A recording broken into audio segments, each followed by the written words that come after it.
Hello. तो कैसे आप सब लोग। मेरा नाम अमन है और मैं आज आपको 9 दिसंबर 2024 की आरपीएफ की मैंने सेकंड शिफ्ट के अंदर मैं एग्ज़ाम दे के आया हूँ और आपको सेल्फ रिव्यू दूंगा, जिससे आप 12 और 13 दिसंबर की आने वाली शिफ्ट है आरपीएफ एसआई की, उसमें किस तरह आप अच्छे स्कोर कर पाएंगे वो आप इस वीडियो को देख के पता चल जाएगा आपको। कि मैं आपको बताऊंगा अभी किस सब्जेक्ट के अंदर कैसा लेवल आ रहा है, मैथ का कितना लेवल आ रहा है, जीएस का कितना लेवल आ रहा है, रीजनिंग का कितना लेवल आ रहा है और आप सेफ स्कोर क्या हो सकते हैं, उसे थोड़े आप अपने हिसाब से अंदाज़ लगा सकते हैं।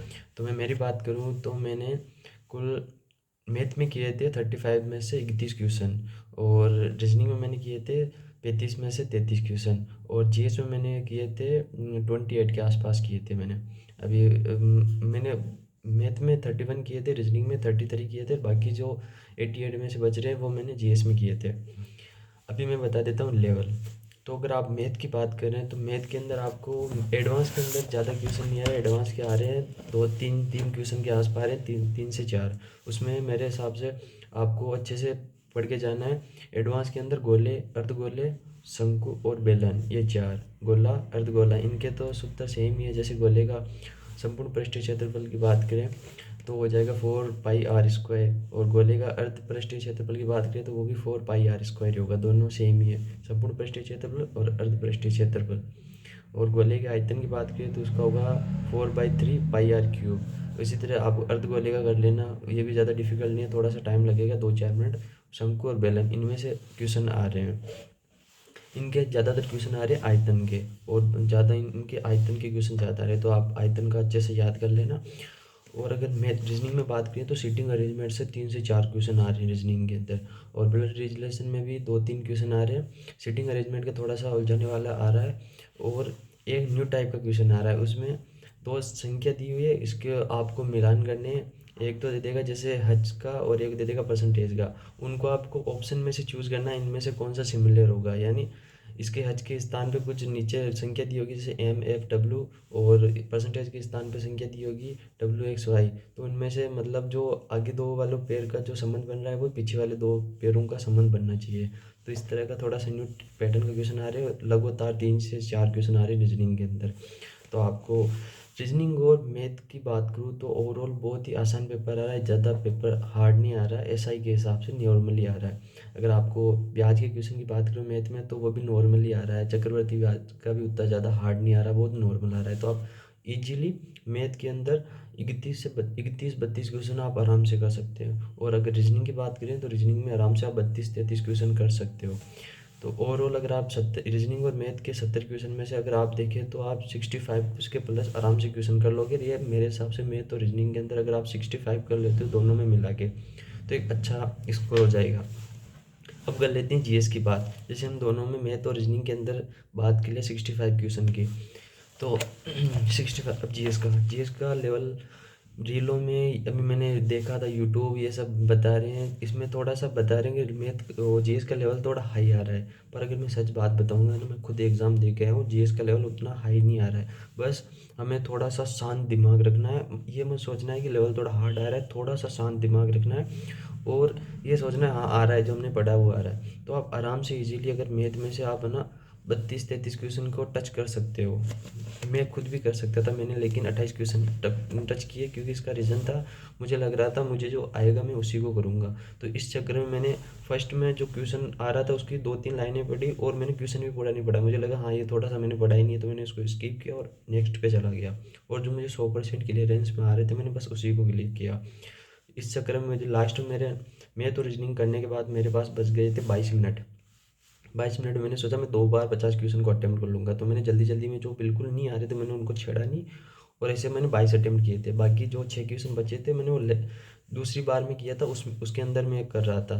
लेकिन उस वक्त क्या हुआ था, वो थोड़ा टाइम चला गया था। अगर मैं फर्स्ट टाइम से अगर अच्छे से सोच के जाता तो हो जाता। जैसे एक इकोनॉमी से आ रहा था, बहुत ही नॉर्मल कि बेरोजगारी की अच्छी परिभाषा क्या है, तो वो उसको मैंने पढ़ा नहीं था क्योंकि उसके ऑप्शन थे बड़े बड़े लाइन में। तो मैंने उनको ऑप्शनों को देख के मैंने वो फर्स्ट टाइम क्वेश्चन हटा दिया था। वो क्वेश्चन आया था मेरे लास्ट टाइम में, जब मेरे पास बचे थे यही 22 सेकंड के आसपास। तो मैंने वो 10 सेकंड के अंदर तो मुझे क्वेश्चन पढ़ा गया, और बाकी मैंने ऑप्शन बड़े बड़े थे तो मैं थोड़ा समझ भी नहीं पाया, वो मैंने अटेम्प्ट नहीं किया था। अगर मैं उसको पहले पढ़ता तो मैं शायद अटेम्प्ट कर लेता, लेकिन वो इस तरह मेरा अटेम्प्ट नहीं हुआ। तो जीएस में अगर आप है ना मेरे हिसाब से आराम से 32 तो थोड़ा ज़्यादा हो जाएगा, अगर करने वाले कर रहे हैं। लेकिन अगर आप जीएस के अंदर ज़्यादा नहीं तो भी अगर 28 क्वेश्चन 29 क्वेश्चन या 30 क्वेश्चन तक अटेम्प्ट कर रहे हो तो मेरे हिसाब से ठीक ठाक है। बाकी अगर आप एक्यूरेसी अच्छी रहोगी तो थोड़े नॉर्मलाइजेशन भी बढ़ेगा। और लोग कह रहे हैं कि जैसे इसकी कट ऑफ जाएगी, ओबीसी वालों में, ओबीसी के अंदर हो तो ओबीसी वालों की आई थिंक 102 100 प्लस जाएगी।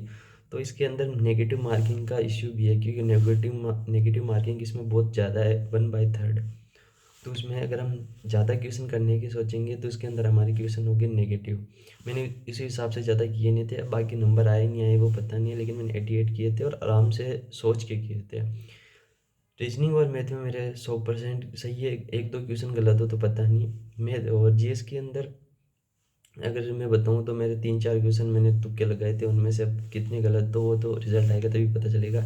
लेकिन अगर मैं आपको 100% एक्यूरेसी के साथ बताऊं तो आप 85 90 90 या 92 के क्वेश्चन के आसपास अगर आप कर लोगे तो आपको मेरे हिसाब से अच्छा स्कोर होगा। या फिर थोड़ा बहुत अगर आप रिस्क से कुछ करना चाहो अच्छा तो कर लो, बाकी यहाँ तक स्कोर अच्छा होगा। और बाकी अगर जो ज़्यादा कर रहे हैं तो जीएस में 50 में से 50 तो किसी को आ रहा नहीं, 30 35 के आसपास जो अच्छा पढ़ रहा है उसको 35 से 38 क्वेश्चन मान लो। बाकी 10 क्वेश्चन तो इस तरह आ रहे हैं कि समझ में भी नहीं आ रहा। तो इसमें से आपके नंबर अगर आप भी आ भी नहीं रहा है और आपको उसको करोगे तो आपको नेगेटिव मार्किंग में जाएंगे, जो आपने मैथ रीजनिंग में अच्छे किए वो भी माइनस में हो जाएंगे। तो इस हिसाब से मेरे हिसाब से ज़्यादा गलत मत करना, क्योंकि नेगेटिव मार्किंग इसमें बहुत ज़्यादा हाई है। करंट में ऐसा क्वेश्चन पूछ रहा है जैसे मुझे पूछा था, हरिमहोत्सव महोत्सव 2024 युद्धाभ्यास हुआ था, वो किन देशों के बीच हुआ था। और एक में जस्ट उसी के रिलेटेड एक क्वेश्चन और पूछा था कि ये किस महीने में हुआ था भारत के अंदर। तो अब हम देशों का याद रख सकते हैं, इन दोनों देशों के बीच में हुआ था, इन नौसेना के बीच में हुआ था। लेकिन महीने में थोड़ा सा डिफिकल्ट हो जाता है, तो थोड़े से क्वेश्चन डिफिकल्ट भी आ रहे हैं। लेकिन अगर 25 से 30 के बीच 25 क्वेश्चन 20 क्वेश्चन आप अच्छे से कर सकते हो, आपको सभी को आ रहा है 5 10 क्वेश्चन। आप थोड़ा रिस्क लेके 30 32 क्वेश्चन अगर जीएस में कर लेते हो तो बहुत बढ़िया है। बाकी आप अपने हिसाब से कर लेना। और यही है, आप ओवरऑल मेरे हिसाब से 90 92 तक अगर आप स्कोर लेके जा रहे हो तो बहुत अच्छा है। मैथ रीजनिंग के अंदर आप 65 तक कर लेना, जीएस के अंदर तो 30 तक आप कर लेना, तो आपके क्वेश्चन अच्छे हो जाएंगे मेरे हिसाब से। बाकी आप अपने हिसाब से देख लेना, ज़्यादा क्वेश्चन करोगे तो नेगेटिव मार्किंग में जा सकती है।